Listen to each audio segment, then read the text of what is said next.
Is extended fasting risking and dangerous? Find out today here on Jimmy Rants. Click on that little button down there in the corner and you'll find out all the details about this story. JimmyRants.com is the website, and as always, you can engage live in the content. You gotta go follow me though. I'm over on Instagram. I am at Living Low Carb Man, LIVINLOWCARBMAN.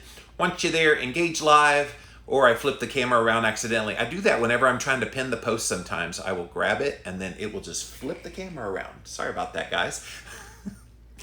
You can watch it live here on Instagram, LIVINLOWCARBMAN. You can also watch it simulcast over here on my personal Facebook page. And by the way, a lot of people have been trying to follow me over on my personal Facebook page. They limit me to 5,000 followers. So if you're trying to follow me over there and I'm not accepting your friend request, it's not that I don't want to accept it. It's just I'm capped at 5,000. So once I'm at 5,000, I lose a few here and there each day. And so as people drop off, I'm adding back on. So if you want to try to follow me on my Facebook page, that's why you might be having trouble. But I'm always here on Instagram, and I'm always here on my YouTube channel. So welcome to all my YouTubers, youtube.com/livinglowcarbman. And you can follow and subscribe there as well. Thank you, Jimmy Rants family, for being here today. If you missed the live here on Instagram, you can watch it on replay on IGTV. It goes up right after we finish the show. I throw it right up onto my Instagram page so you can watch the episode if you can't happen to be here at 11 a.m. Eastern Time, Monday through Friday. We also put the past episodes up on YouTube on replay. Type in a keyword, Jimmy Rants, you'll find the show. Usually those go up about 1 hour after we're done with the show. Then finally, we have a website, JimmyRants.com, has all the past 500 plus episodes of Jimmy Rants. And if you like what we do here and want to throw a few pennies my way, we do have a Patreon page. Click on that link at JimmyRants.com, and it definitely helps us keep this show going. Okay, you guys, it is now officially day number 4. We've been doing an extended fast this week, trying to go for 7 days. And I vowed this week to offer support to you guys that are trying to do 7 days. So if you're still in it, congratulations, keep going. Definitely cheering you on to great success. I will tell you yesterday that I decided at the 52-hour mark that I had to end my fast. And I talked about it quite a bit yesterday. Some stress in my life came up that just made this unbearable. And if that's you, if you've got stress in your life that's causing more hunger and more problems with doing an extended fast, there's definitely no shame in bowing out when you need to bow out. Let's stop shaming people for, well, you said a week, you didn't make a week. What a failure you are. No. If you attempted to do a fast and you made it like I did to say 52 hours, you celebrate that you fasted for 52 hours. I mean, that's a big deal that you were able to go for that long. I'm going to probably try again in the month of July. Another extended fast. Perhaps what I will do is invite you guys in again, especially those of you that might have dropped out early. But I want to provide support for those of you that are still in this. If you're in day number 4, congratulations, keep it going. I will tell you, I took my blood sugar because I'm still wearing the Freestyle Libre, the little continuous glucose monitor. So I did take my blood sugar right before coming on here, and this was my reading. So still getting good blood sugar. 73 is wonderful. I am not complaining about that. I will tell you that when I broke my fast, I broke it by having a little bit of cheese. Okay, so I ate that about an hour before I actually ate my meal. And so I had a little bit of cheese, and then 1 hour later, I got a rotisserie chicken, and I ate the whole rotisserie chicken. And then what I didn't finish eating, I threw to my chickens. Yes, chickens love to eat chicken. It is one of their favorite foods. I know that's kind of weird, cannibal chicken. But yeah, that's how I broke my fast. And then that's pretty much all I ate yesterday. Then I woke up this morning and I have the chickens in the backyard. So I ate some chicken eggs cooked in butter with some cheese and some salt and some spices. And so I am back nourishing myself again. I do want to see, I'm curious what my ketone levels are doing. So once again, I'm using the BioSense device. MyBioSense.com is the website if you want to get one.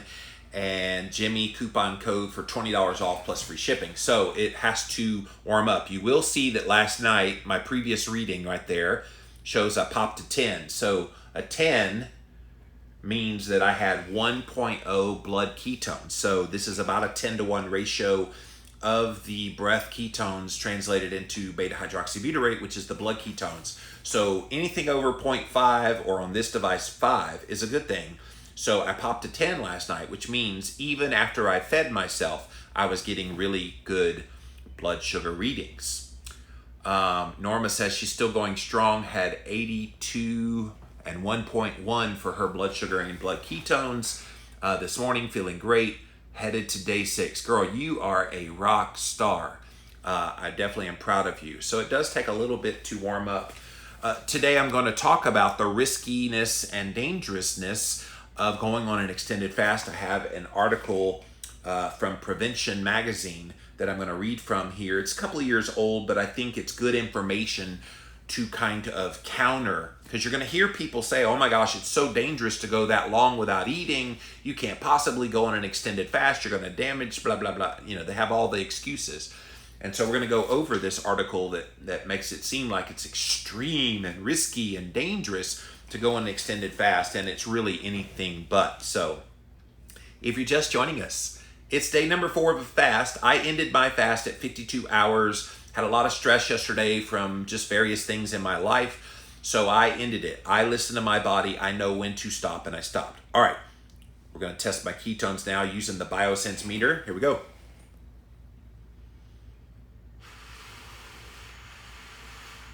All right, so it's analyzing.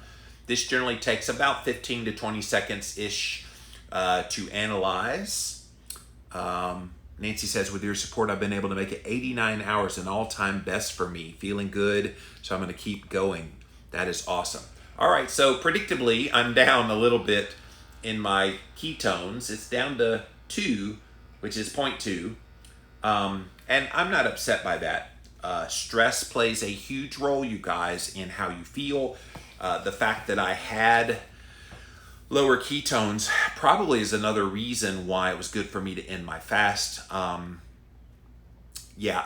think we just have to be always cognizant that these biomarkers tell the story of what's happening. And so I could sense that the stress was causing some issues for me, which is why I ended my fast. But I cheer all of you on who are still going strong, still want to get to 7 days. Don't give up. I'm going to still be here the rest of the work week, but I'm also going to be here on the weekends. So Saturday and Sunday, if you are still fasting, I'm going to still be providing information for you and reading from articles and sharing tips to help you get through this fast. Friday, we will have an open Q&A session with exclusive fasting questions. And so get your fasting questions ready. And on Friday, I will be answering those in the hour Ask Me Anything segment about fasting on Friday. So that's tomorrow. All right, so let me read from this article from Prevention magazine. Like I said, this is a couple of years old, but it was really good information that we can counter about the riskiness and the dangerousness of going on an extended fast. Because you're going to hear from people that will tell you, oh my gosh, you're killing yourself, you're starving yourself, why would you do that? That's so unhealthy, blah, blah, blah, blah, blah. Which is another reason, don't ever tell anybody you're fasting. Because if you're fasting, they don't understand what that means. And again, educate yourself. So read, this book is my book with Dr. Jason Fong called The Complete Guide to Fasting. It's available on Amazon in the paperback like you're seeing here. It's also available on Kindle ebook. And then yours truly read from the audiobook. In there we have various experts that we had chime in. And so we called them the Fasting All-Stars. And so it's Fasting All-Stars, Rob Wolf. So it's like, if you like hearing my voice, you're going to get that with the Complete Guide to Fasting audiobook. Okay, let me read from this article. Is this extreme form of intermittent fasting safe? Proponents of extended fasting say the benefits just can't be beat. Experts say you might be putting your health in danger. Who are these experts? Don't you love it when you're reading an article and they talk about experts say, doctors say, public health officials say, and you always want to go, okay, who? Give me names. Tell me who is saying these things. Now, obviously, in a headline, they're not going to give you that detailed information, and they do name names in the article, but it's just experts. Okay, who made them an expert? What is their qualification for being an expert? Yeah. All right. In January of 2017, Geoffrey Wu and Michael Brandt, who are the co-founders of HVMN, a Silicon Valley startup making supplements, decided they weren't going to eat for an entire week, much in the same way a lot of you guys are doing right now with my 7-day fasting challenge. So they invited their whole team to join them. So for 7 days, those who signed on drank water and had no food at all. So they decided to make a video about it. So in the video, Wu said in a voiceover, fasting will provide you mental clarity, increased productivity, and will extend your lifespan. We talked about a lot of those benefits on yesterday's Jimmy Rants. 2 main benefits of fasting are autophagy, a natural process of recycling old cells and creating new ones, and ketosis, which uses your body's natural fat stores for upgraded energy. That's the 2 big benefits. When you go on an extended fast, you will get a ramping up of the cleaning up of the cells, autophagy. Basically, think about a Roto-Rooter sucking out vacuum of all these kind of dead proteins, dead cells just hanging around in the body and have no way to exit. Autophagy does that through extended fasting. And then into a deep state of nutritional ketosis. It's hard not to when you're not feeding your body anything. The body has a natural ability to just go into ketosis and use body fat for fuel.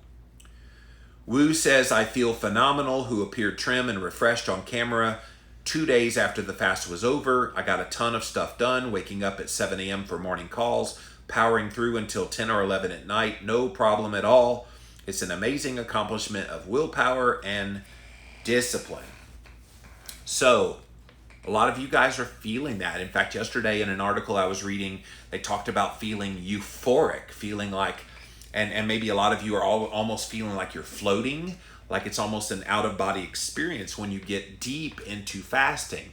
And usually it's about day 3, 4, you first start feeling that really intently. Day 1 and 2, 1 is okay, but 2 can be intensely painful and rough. But once you get past that point, 3, 4, 5, 6, 7, you do kind of feel like you could take on the world. And you feel like you never have to eat again. That's kind of a weird sensation. That when you get to this day here, like day number 4, and you're still fasting and you're still doing well, you almost feel like I never have to eat again. Now, obviously you do, so don't get me wrong, but you have the feeling like, oh my gosh, I'm so satiated. My brain health is on fire. I'm calm. I've got mental acuity. I've got energy.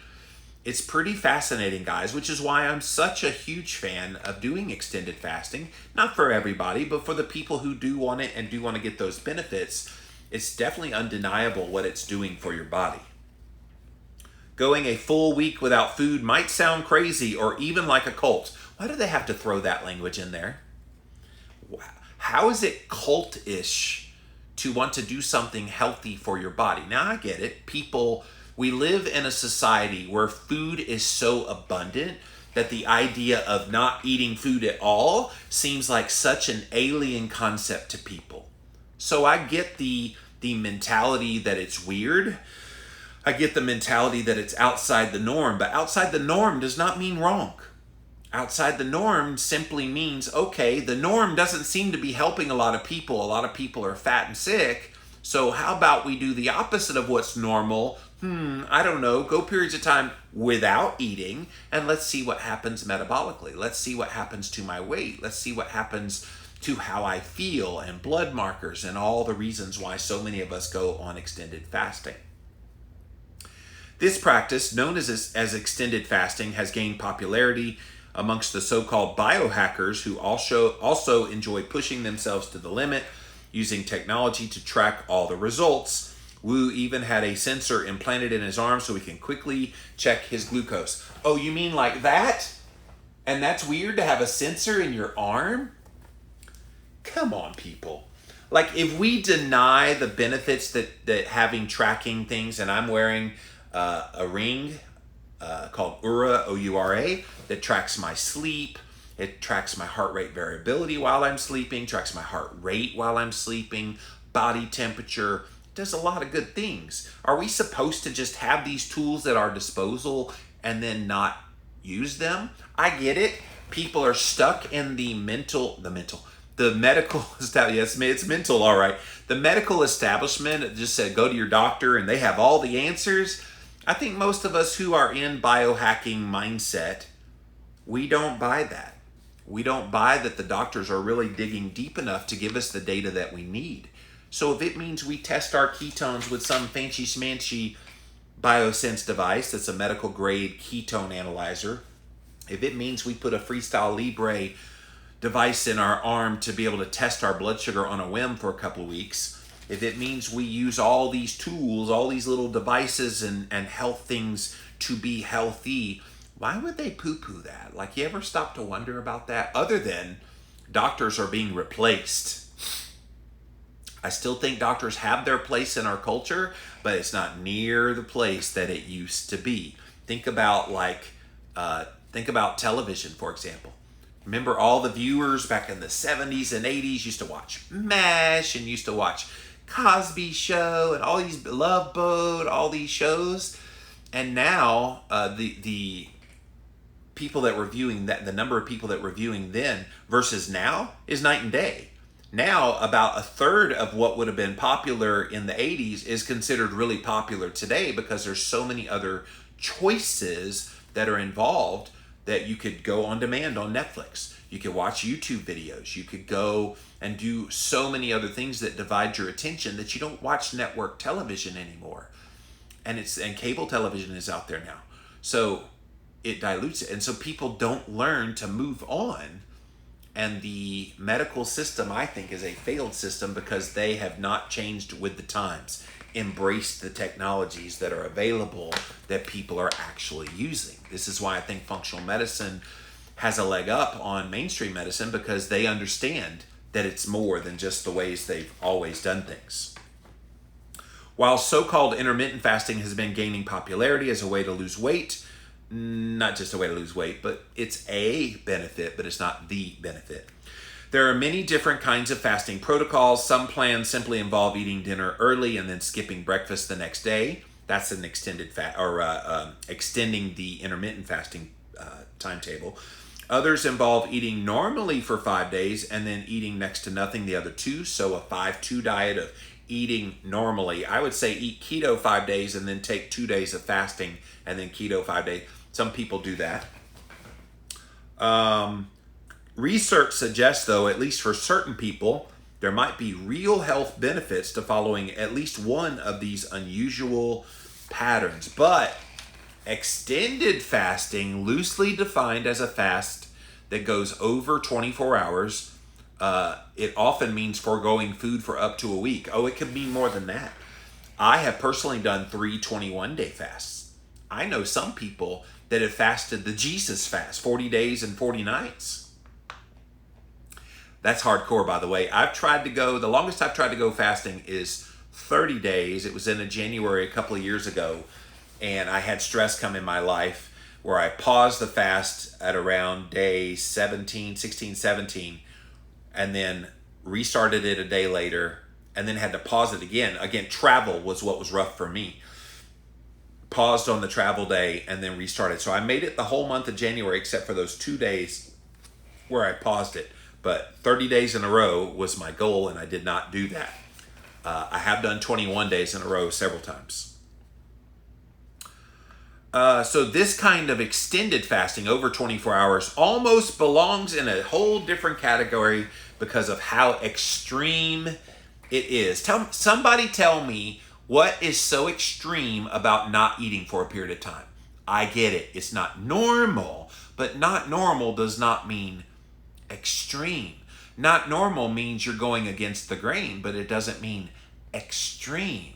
Like, that's a harsh word to be using. Of course, they've used it with low-carb ketogenic diets for years. Oh, that extreme ketogenic diet where you cut out whole food groups.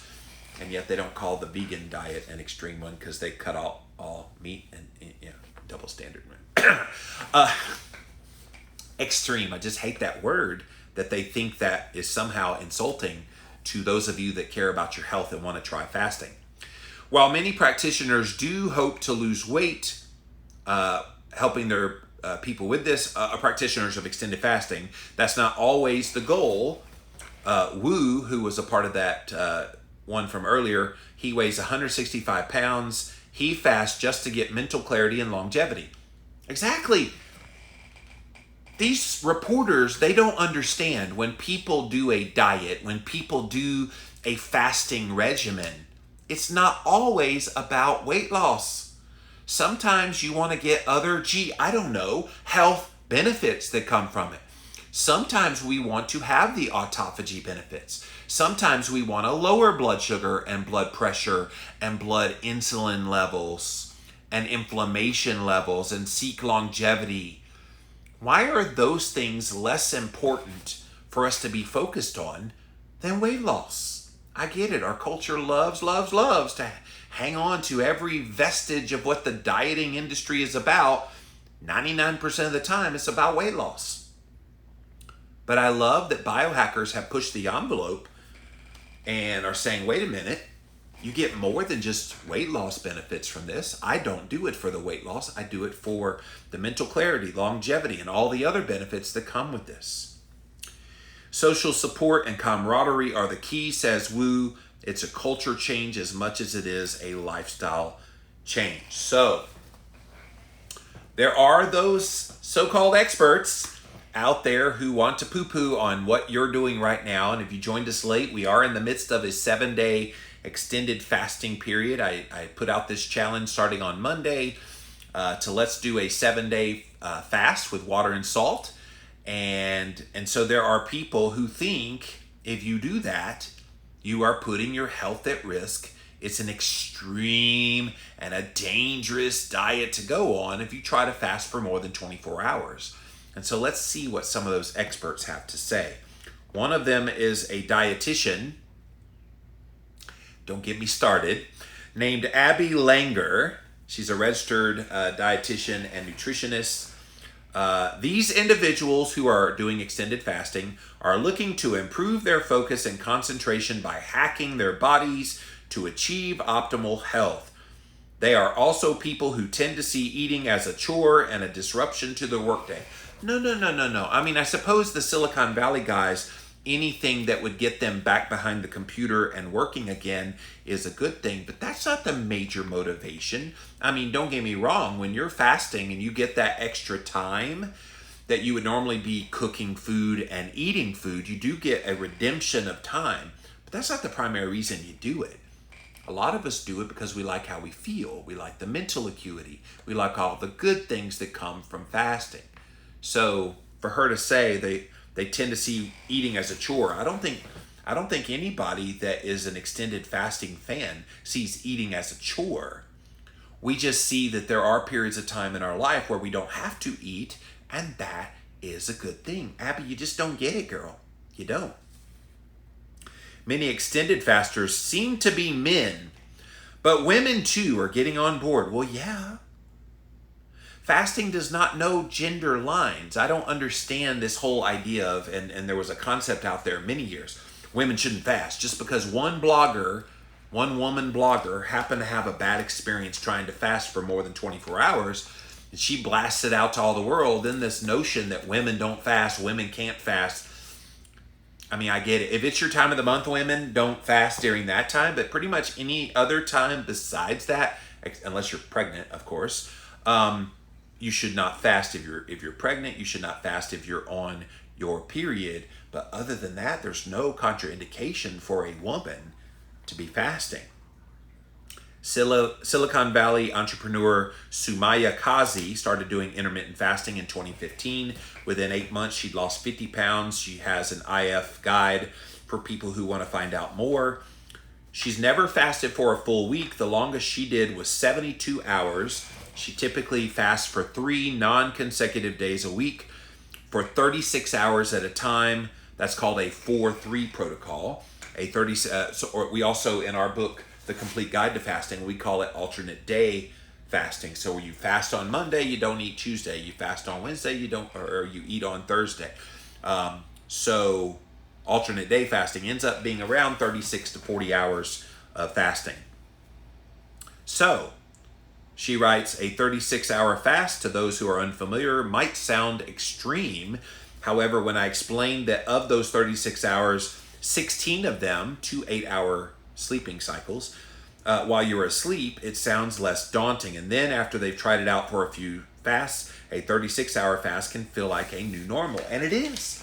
This is why I tell people, when you're doing a 7-day fast, like what a lot of you guys are doing right now in this fasting challenge that I'm leading, you work your way up. Like, you didn't just go from nothing to suddenly trying to do 7 days. Some of you did, but most of you, you've already intermittent fasted, you nailed it. You've already fasted for 24 hours, OMAD, you've nailed it. You've maybe fasted for about 2 to 3 days, you've nailed it. Now you're willing to go for a full week.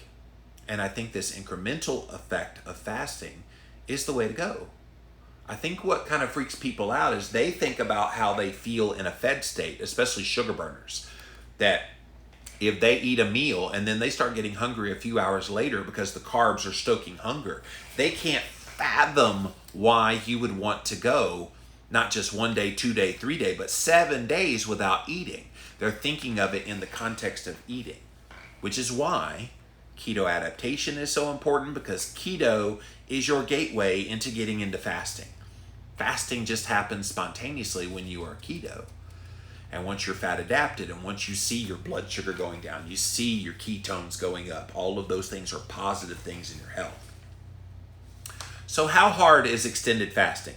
There's no denying that extended fasting, and any fasting at all, whether it's a day or a week, certainly has some unpleasant side effects, which we talked about a couple of days ago, what those side effects are. You might feel hungry. It's common to experience headaches, brain fog, irritability, trouble sleeping. Some of those things are electrolytes, by the way. And we talked about making sure you salt up, so get plenty of salt on hand. Make sure you've got some electrolyte drops, like these fasting drops from Keto Chow. Definitely are outstanding in preventing some of those side effects from happening. Trouble sleeping, I did have that. Yesterday, the Oura Ring just really dinged me hard because my sleep was bad. Which, by the way, after I ended the fast yesterday at 52 hours and I had the rotisserie chicken, when I went to sleep last night, I took a nap yesterday afternoon for 3 hours and then woke up, was up for 3 hours, and then went back to sleep. I thought, okay, I'm going to have sucky sleep again. I actually slept from about 10 o'clock till almost 7 o'clock this morning. So, or just past 7 o'clock this morning. So I had really, really good sleep. So you can make it up, but it can be difficult in the midst of an extended fast. Even extended fasting advocates admit that going without food for a long stretch can be difficult, at least at first, which is why you hear me talk about, if you're struggling this time, don't think it's going to be just as hard the next time. It's kind of like when you learn to ride a bike. You ride a little bit, you fall off, skin your knee, wham, wham, wham, you go home. You try again another time. You get on your bike, you go a little further, you fall off, wham, wham, wham, you go home. The third time, you ride a little farther, a little farther, a little farther, you don't fall off, and you go, okay, now I'm starting to get the hang of it. And then the next time you go out, you're popping wheelies. And you know how to ride well. And you have to go through that process. People give up way too early on a lot of things in their life, and fasting is no different. Don't give up prematurely just because it's a little bit hard the first time you try it. It's hard for all of us the first time we try it. Think about when you started keto. How easy was that first day or two or week or two of shifting over from eating a lot of junk food, carbs, over to eating real whole foods? It was pretty hard, right? But you got through it and you stuck with it. And the longer you've done it, the better you've gotten at it. And so become an expert faster. And you can't become an expert faster until you do a lot of fasting. Which is why I tell people, if you fast and it hurt and it was tough this time, good. You're learning the lessons that the next time it won't be as bad, and the time after that it won't be as bad. And before you know it, you will be so craving wanting to go on a fast because you realize the benefits that come from it that you'll want to keep doing it. It happens, guys. But as you keep going, it starts to feel good as time goes on. The 72-hour fast was a one-time experiment for Kazis that she tried she tried at the end of a regular 36-hour fast when she just didn't feel hungry. Soon she felt a sense of euphoria during her 72-hour fast. The following 36 hours after the first 36 hours, she said felt almost zen-like. There were zero wants, cravings, or hunger. It felt amazing, actually. I only decided to break it because I wanted to get back to my routine the following week. She probably could have gone longer than 72 hours. And those of you that are in the midst of this 7 days, you might get to day number 7 and go, Jimmy, I don't feel like stopping yet. Don't stop. If you feel like that you're getting benefit out of it still, and you feel great, and you want to push it a little bit longer, see how you do. There's no danger in going longer than 7 days. There's no danger at all when you are adequately drinking enough water, which, by the way, water, water, water. Everybody get your water. Water, water, water. Dilly, dilly. All right. And then you guys can salt up. I had enough salt yesterday to last me for a very long time. If you watched that yesterday, I put a bunch in my mouth and I was just, or day before yesterday, whenever it was. But you could just listen to your body. When your body's ready to end the fast, it will end. And there's no shame in ending it at whatever point you decide to end it. If you went over 24 hours, celebrate that you did something good. Phil Lieben, the former CEO of Evernote, he's a tech exec, he started fasting for 2 to 8 days at a time right about a year ago, and since then he's lost 85 pounds. He said, the biggest advantages for me are the mental effects. I feel a real mental clarity, increased focus, and almost like a low level of euphoria. After a couple of days of fasting, there's really no sensation of hunger. This is the thing that shocks people. They just think, oh, you're going to get progressively hungrier and hungrier and hungrier and hungrier. And they don't know the metaphysiology of why the body does not get that way. Day 1 of your keto adapted, yes, you're going to be just fine. No hunger because you're used to going probably 16, 18, up to 24 hours without eating. Day 2 is when it gets tricky. And day 2 for me in this fast was really hard. I didn't realize it at the time, but I had stress going on that was really making it a lot harder. And it got so much yesterday in day 3 that I had to end. But you get past that first couple of days and you do feel all of those things. Mental clarity, increased focus, low level euphoria. You just feel good when you're fasting. And you can't replicate what that feels like for people because they can't get past the idea that you're not eating food. And we've been so conditioned that you need to be eating 3 square meals a day, plus snacks, plus breakfast is the most important meal of the day, that they have all these images in their head of what that's supposed to feel like. And they don't realize fasting changes the game. Fasting is not starvation. Fasting is not being forced not to eat. Fasting is merely making the choice to not eat for a period of time for your health, with the caveat that at any moment you could break the fast if you need to, just like I did yesterday at the 52-hour mark. After a couple of days of fasting, there's no sensation of hunger. You guys could probably attest to that. Now, that doesn't mean you're not going to have little flutters of waves of hunger come and go in the midst of 7 days. It just means that really consistent, persistent, really harsh feeling of intense hunger that you might have received on day 2 does not happen on day 4, does not happen on day 6. It just doesn't. All right, how risky is extended fasting? Some people believe the payoffs are worth it. Many health experts, though, are skeptical. Again, who are these experts? What qualifies them to know what they're talking about with fasting? You know the expert that I go to when it comes to things about fasting? That man right there, Dr. Jason Fong. He has seen well over 1,000 patients in his clinic in Canada, in Toronto, Ontario, Canada. And if there were real risks involved, don't you think over 1,000 patients later, he would have seen a pattern? And as an MD who has the Hippocratic oath of first do no harm, if he felt he was harming people in what he was doing, let's see the dead bodies. Let's see the carnage that was supposed to happen. What is the risk involved? He hasn't seen any, and thus there probably isn't. But let's see what they have to say. First issue of riskiness is the issue of efficacy. Outside of these biohacking circles, many people who try extended fasting are doing it to lose weight quickly for a special occasion like a wedding. Well, that's your motivation. Don't go on a fasting protocol for quick weight loss. Screw you. Like, you're the reason why people have a bad image of extended fasting. That's not the purpose of extended fasting. Yes, you'll lose a few pounds, but let's not pretend like you're going to lose tons of weight and it's a quick way to lose weight loss for that high school reunion or that wedding. Come on, people. We're better than that. Or you might consider it a good way to detox after eating or drinking too much over the holidays, says Tasneem Bahatia, an MD and integrative medicine physician in Atlanta. No. You want to detox after eating or drinking too much over the holidays? How about going keto? That is your detox. Go keto, get keto adapted, be keto adapted for, probably 4 to 6 weeks.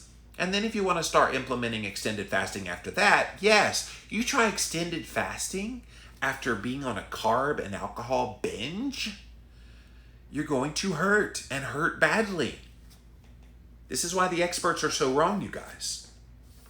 While an extended fast might produce some rapid weight loss, the weight typically comes back in no time. It doesn't have to. Here is what Dr. Fong and I talked about in the Complete Guide to Fasting. Okay? So let's just say you lose in the midst of a 10-day fast or a 7-day fast, you lose 10 pounds over that 7 days. How much of that weight will you keep off once you start eating again? Most people don't even think about it. They just think, oh, you'll just gain it all back. No, you don't gain it all back. Of a 10-pound weight loss, you probably will keep somewhere between 2 to 4 pounds of that weight off. Okay? So what that means is when you fast again for another 7 days, you might lose 10 pounds again, which the net effect is about 2 to 4 pounds. You see how it can cumulatively add up over time? And if you only lose a cumulative or only lose a net 2 pounds and you do 1 week of fasting, say once a quarter, so that's 4 times in the year, and you only lose 2 pounds per quarter, that's 8 pounds less. If you lose up to the 4, that's that's 16 pounds less. So you lose somewhere between 8 to 16 pounds. Now people are like, okay, well, that's not enough. I want to lose more. Okay, that's just from fasting. Doesn't mean that you can't lose weight from keto. You can't lose weight from stress management. You can't lose weight from getting your circadian rhythm and sleeping well. It's but one of the factors that can help you. And these experts, they don't get that. They just automatically assume, oh, you just get it all back, so it's no sense in doing it. Plus, they pretend like the weight loss is the only benefit that you got from the fasting, and it's clearly not.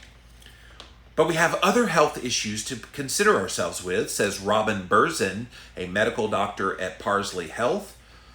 While fasting can be beneficial, prolonged caloric restriction is taxing on the body. For women in particular, it will disrupt your hormones, increase anxiety, cause brain fog and insomnia, and reduce your fertility. No. Dr. Berzon, you're mistaking two different things. Fasting is not calorie restriction. Calorie restriction is eating food, having calories, but under eating below your basal metabolic rate. That is what calorie restriction is. Fasting is a whole nother ball game altogether. Calorie restriction actually slows down your metabolism because your body thinks it's feeding and it's not. Okay? When you are fasting, you actually rev up your metabolism by as much as 12%. This is where people make a major mistake with fasting, and it's the reason why you hear people like me say, don't have bulletproof coffee, don't have bone broth, don't have even a little bit of calories.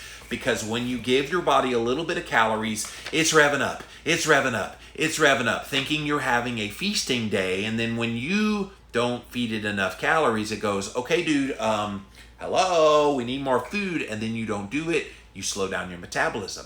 And yet, if you don't eat any food at all, the body's like, all right, dummy up there is going to let us chill for a while. We're going to sit back on this island, soak in the rays, and not have to work so hard.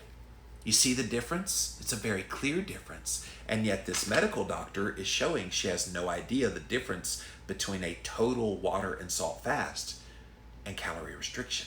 So none of those negative things she talks about women having actually happen when you are fasting.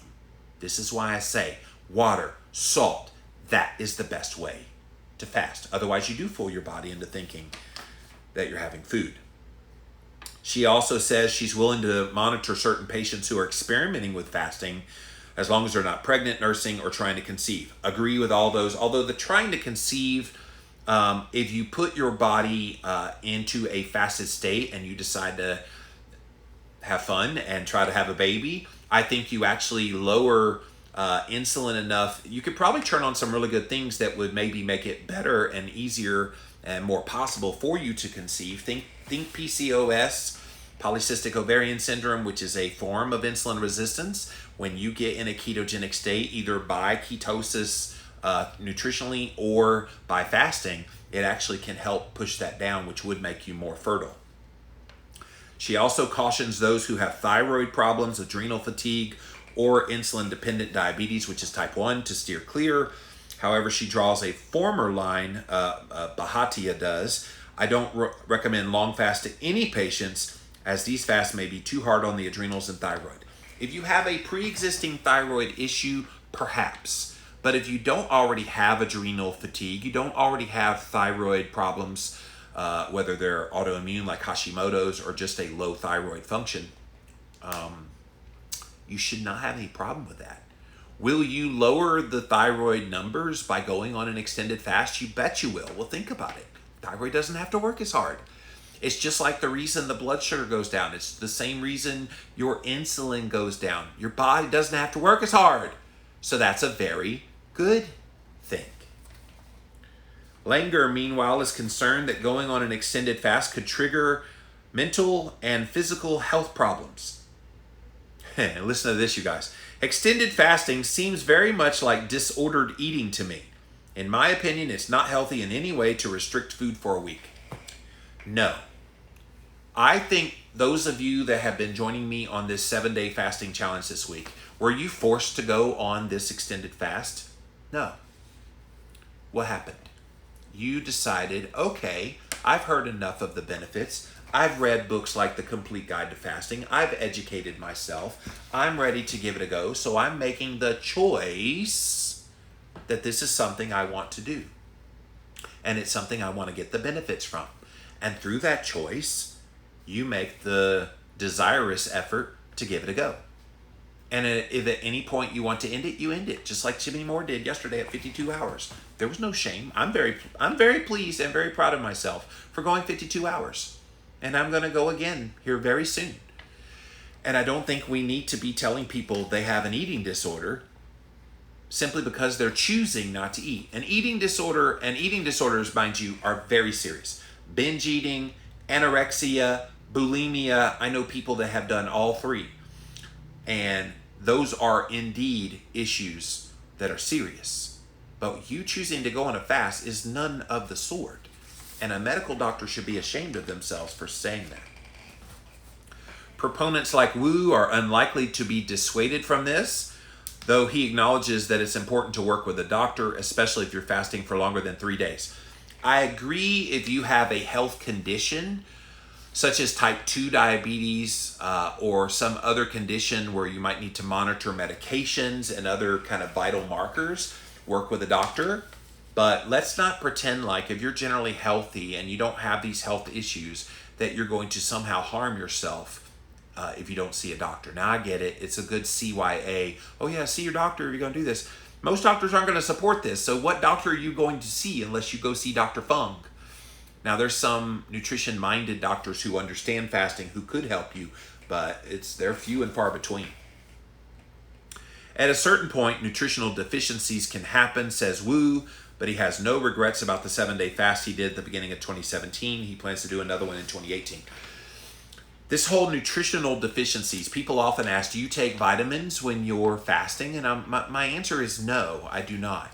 You're not fasting for a long period. Now, some people say, oh my gosh, 7 days is a long period. In the grand scheme of things, no, it is not.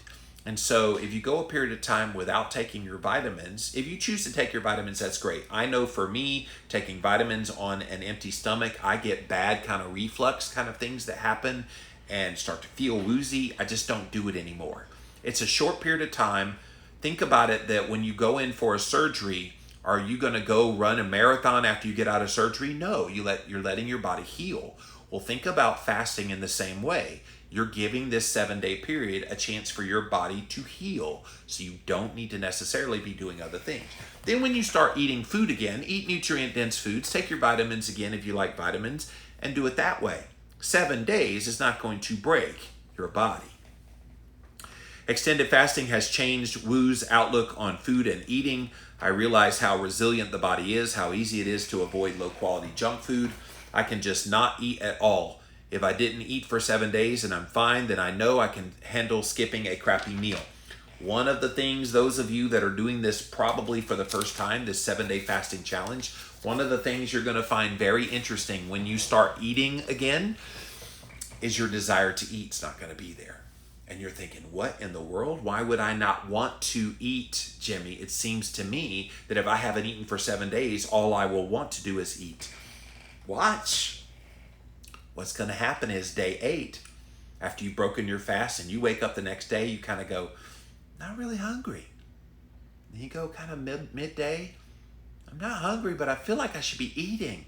Maybe you wait till like 3 or 4 o'clock and you have a meal. And you kind of go, okay, that's good for the day.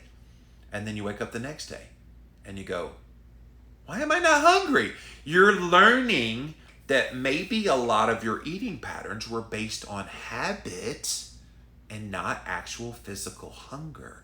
This is the magic of going on an extended fast. You find out what hunger really is. You find out that all these feeding cycles that you thought you needed actually were based on a whole lot of nothing, and that physiologically your desire for food is a whole lot less than you thought.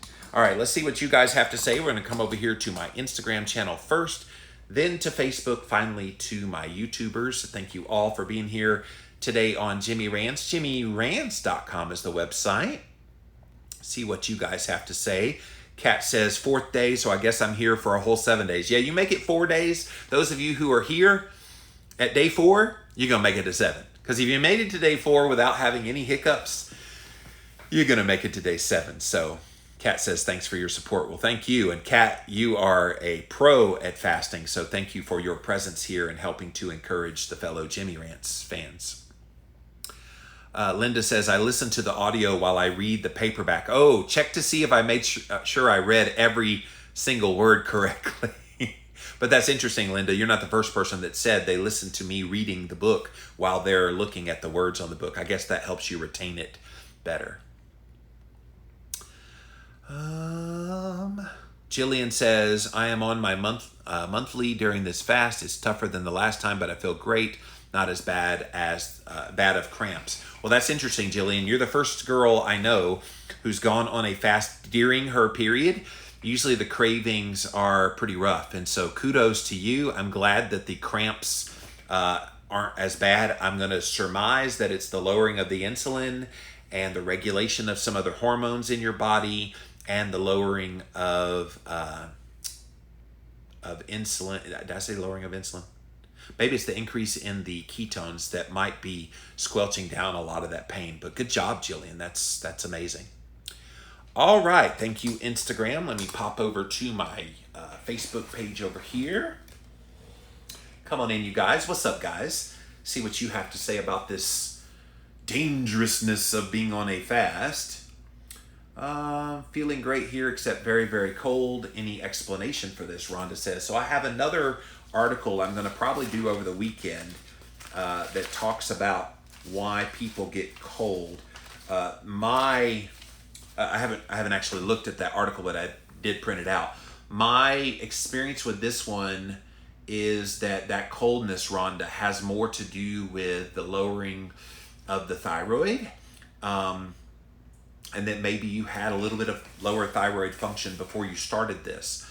And so it's not anything to be alarmed about. I think for people like you, make sure you're getting ample liquids in.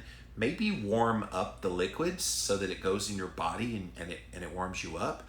And also make sure you are adequately getting in electrolytes, because when those are dumped, the sodium, the potassium, the magnesium, the balance between those can help regulate temperature in the body as well. But it's not uncommon, especially people too who are losing weight in the midst of fasting. Sometimes that cold sensation comes on, but definitely I did see that it's in this article I'm going to address on Saturday. So stay tuned to Jimmy Rants.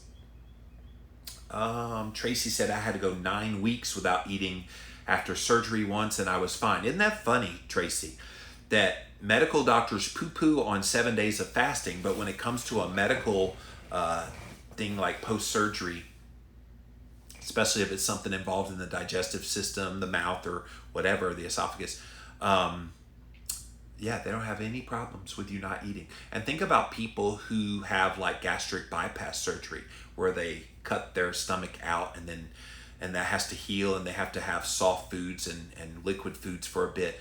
Nobody bats an eye at that. So I don't get the histrionics about people choosing not to eat for a period of time. Rebecca wants to know how I got my CGM, continuous glucose monitor. There it is. The Freestyle Libre. Is it true you have to be diagnosed as type 2 and have a doc prescribe? So I got it from a doctor friend. Obviously, because of what I do for a living, I have a whole lot of medical doctor friends who can prescribe me one. Is it true you have to be diagnosed as type 2? I am not a type 2 diabetic, so no, it is not true. It's so funny, I showed that yesterday or the day before on Jimmy Rants, and somebody said, oh, I didn't know you had type 2 diabetes. And I'm like, don't assume because someone's wearing a continuous glucose monitor that they have diabetes. They do not. Maybe in the past, that would be an indicator that they have diabetes, but no, not now. Now, if you are a perfectly healthy person and you just want to monitor how your blood sugar is doing, wear a CGM. All right, so do you have to have a doctor prescribe it? Yes, unfortunately. There are companies out there that have doctors on board that will approve you to have it. I know there's several people on Instagram.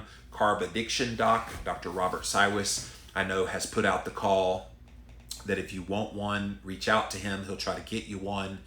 Yeah, there's a bunch of medical doctors out there who could get you one. I thankfully have one about an hour from here up in Asheville that I can contact, and he prescribed me 6 of them last year. So I've got a whole bunch of them on hand for me, which is the one I'm using here this week.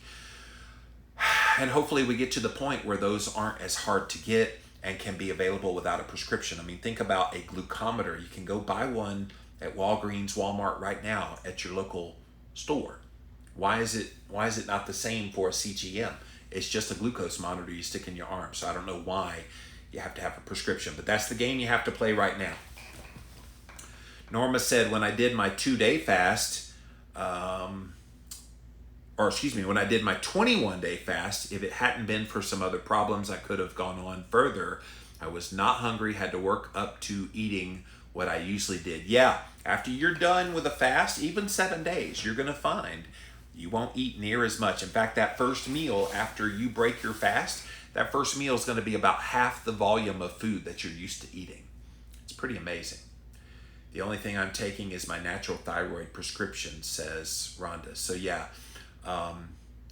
was that Armor Thyroid you're taking? So that definitely can be challenging. Hang in there with the coldness. You're not alone. And like I said, there is some information in there in this article I'm going to read on Saturday all about that. Rebecca says, I'm seeing Dr. Silas on Monday. Yeah, tell him Jimmy Moore said hi, by the way. He's a great friend of mine. is funny. I met him in all places, of all places, South Africa. I was one of the speakers at the big LCHF conference that Professor Noakes put on back in 2015. And I'd never heard of him before. And I remember it was right before he was supposed to get up. They asked me to introduce him. I didn't know who he was. I'm like, so next up we have somebody I don't know who he is. And we're going to all find out who he is here in a second. Welcome, Dr. Robert Silas. I was so embarrassed. And I was extremely tired because I was jet lagged. I literally came in at midnight before this conference started, and then woke up the next morning and had to be at this conference, and I was just so disoriented at what time it was. And then as soon as I introduced Dr. Silas, I went back to the hotel room and slept for a few hours. I went up to him later. I was like, dude, I am so sorry. He's like, no, nobody knew who I was. It was a perfect intro. All right. Thank you, Facebook. Let's go over to YouTube. See what you guys have to say. Hitting 96 hours says, surely I haven't told anyone except my mom who supports it. My husband and kids have no clue. I normally eat once a day while he's at work anyway. Good. My sister thinks extended fasting is an eating disorder. Yeah, a lot of people do. She did that when she was 16 or 17 to lose weight. Maybe it was in her case, but not the same. Yeah, she was out of control. You are in complete control.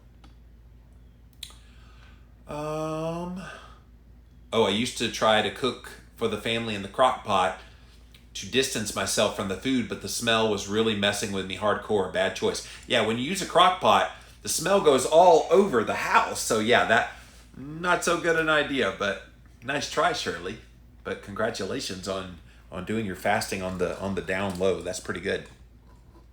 All right, thank you, YouTube. Let's pop back over to Instagram before we end this show here today. I wish I could be cold, says Kat. The Florida heat is in full force. Talk about desirable side effect. Yeah, I don't think you want the coldness, though, just for what it represents. But I hear you. I know what you're talking about. Is it possible that there are not so many and all of us can create a shortage of CGMs? I don't know. I'm assuming they could ramp up production. I'm assuming they have ramped up production. I know more than just the Abbott company making Freestyle Libres out there. There's all kinds of different ones that I've seen lately. I was contacted by one about helping them promote it. And so I told them to send me one, and I haven't gotten it yet. But when I can find how you can get one without a doctor, I will certainly bring that to you guys here on Jimmy Rants. But I can't imagine, Kat, that if demand got high enough that they could make enough of them. It's just a piece of plastic with a needle in it. I don't understand how that could run short. I think it should be widely available. It's very important data. Yeah, I think if you guys aren't familiar with a CGM, so the continuous glucose monitor, so this one's called the Freestyle Libre. It is by prescription from your doctor right now, but I have a feeling in the coming years they're going to be no longer needed prescription to get one, and they're going to become a whole lot more widely available. So fingers crossed. We're going to definitely be pushing it here today and for a very long time on Jimmy Rants. We got to get it out there because it does give invaluable data. Temple says, I literally have one on right now.